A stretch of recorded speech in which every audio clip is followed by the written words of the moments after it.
Naam, nasema nianze kwa kumshukuru Mwenyezi Mungu kwa kutujalia afya njema na kutuwezesha leo kufika katika vituo hivi vya kupigia kura na kutekeleza haki yetu ya kikatiba ya kura. Nashukuru kwamba hali ya hewa nayo imekuwa nzuri, maana usiku kulikuwa kuna mvua, tukawa tuna wasiwasi kidogo, lakini alhamdulillah naona jua limetoka, wananchi wako kwa wingi kupiga kura, na mimi nafurahi kwamba nimefika hapa, nimetekeleza wajibu wangu wa kikatiba. Nashukuru. Nazo mbili, hii na hii. Kwa hiyo tumeshapiga kura, haina tatizo lolote, na nadhani utaratibu uliowekwa ni mzuri. Nimeridhika na maandalizi na hatua zote za upigaji kura. Kikubwa cha kushukuru ni kwamba tumefanya kampeni ndani ya siku 46 na hatukusikia uvunjifu wa sheria.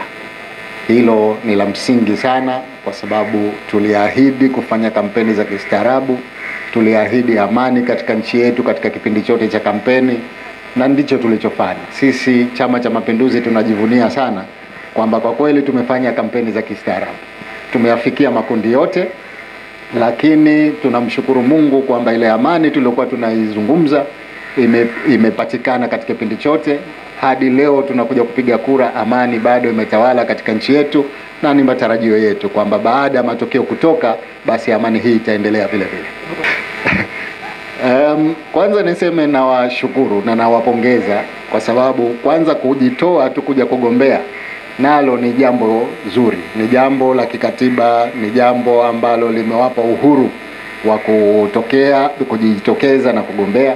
Wamefanya hivyo na tumekwenda vizuri. Kwenye nafasi ya urais wa Zanzibar kwa mfano tuko watu 11. Demokrasia ya hali ya juu kabisa. Na wote wamefanya kampeni. Na washukuru sana kwa kufanya kampeni, na niwashukuru wananchi kwa ujumla kwamba kipindi chote cha kampeni tumeweza kulinda amani tuliyokuwa nayo, na toka jana vyombo vya ulinzi na watu wa tume wameendelea kupiga kura kwa amani, na leo kama hali mnavyoiona amani imetawala. Hili kwetu ndio la msingi kuliko yote. Lakini kwa maana ya sera tumezisikia. Sisi tunasema sera bora ni sera za sisi.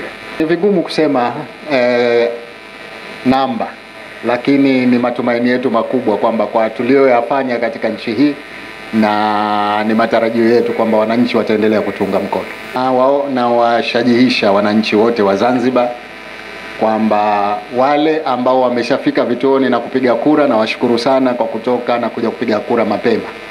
Lakini sote ni mashahidi, nikiwemo mimi mwenyewe nimekuja hapa, utaratibu ni mzuri, maandalizi ni mazuri. Kwa hiyo wale wote ambao bado wako nyumbani, na wasihi watoke waje wapige kura mapema kabla ya saa 10, ili tuweze kukamilisha haki yetu hii ya kikatiba ya kila mtu kumchagua yule ambaye angependa kumchagua.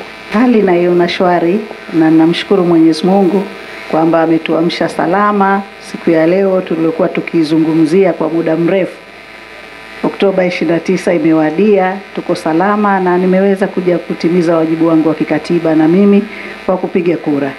Nimepiga kura, nimemaliza, lakini nitoe tu wito kwa kila mtu aliye nyumbani ambaye hajafika hapa. Shime akina mama, vijana, watoto ambao mmevuka umri wa miaka 18 mliojiandikisha, tafadhali tutoke tuje tumuunge mkono rais wetu.